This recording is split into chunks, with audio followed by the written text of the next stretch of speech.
নফল ইবাদত করলে আল্লাহর নৈকট্য অর্জন করা যায়, কি কি এমন ইবাদত আছে? অনেক ধন্যবাদ। নফল ইবাদতের মধ্যে অনেক আছে, তার মধ্যে অন্যতম আমরা জানি যে সালাত, নফল সালাত আদায় করা যায়। বিশেষ করে যে সালাতের মাধ্যমে বান্দার আল্লাহর সবচেয়ে বেশি প্রিয় হন এবং আল্লাহ তাআলা ভালোবাসেন, সেটি হচ্ছে তাহাজ্জুদের সালাত, কিয়ামুল লাইল বা রাত্রিকালীন যে নামাজ, এগুলো আমরা বেশি বেশি করে পড়ব।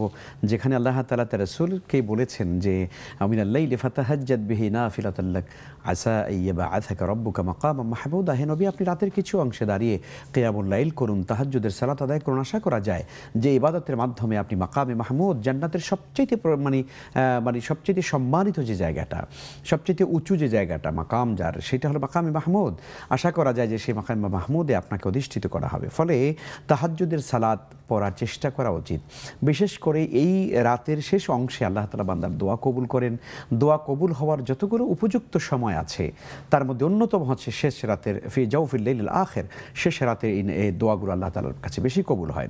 এবং বিশেষ করে এই নামাজটাকে শুধুমাত্র রাকাতের সংখ্যা দিয়ে আমাদের নির্ণয় করা উচিত না, বরং এর কোয়ালিটি বৃদ্ধি করে নামাজ পড়া উচিত। দীর্ঘ সময় দাঁড়িয়ে থাকা, দীর্ঘ সময় রুকু করা, দীর্ঘ সময় সিজদা করা, এর ভিতর দিয়ে যদি আপনি নামাজ পড়েন তাহলে এই নামাজগুলো আল্লাহর কাছে বেশি কবুল হয়ে যায়।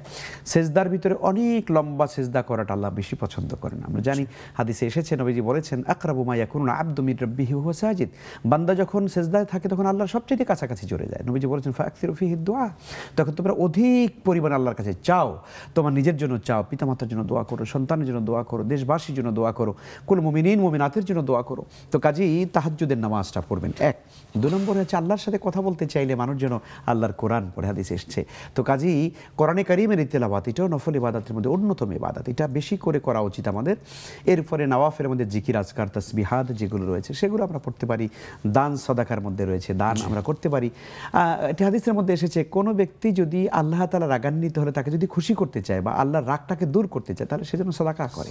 এই জন্য বেশি বেশি সাদাকা করা, কোরআনে কারীম তেলাওয়াত করা। জি।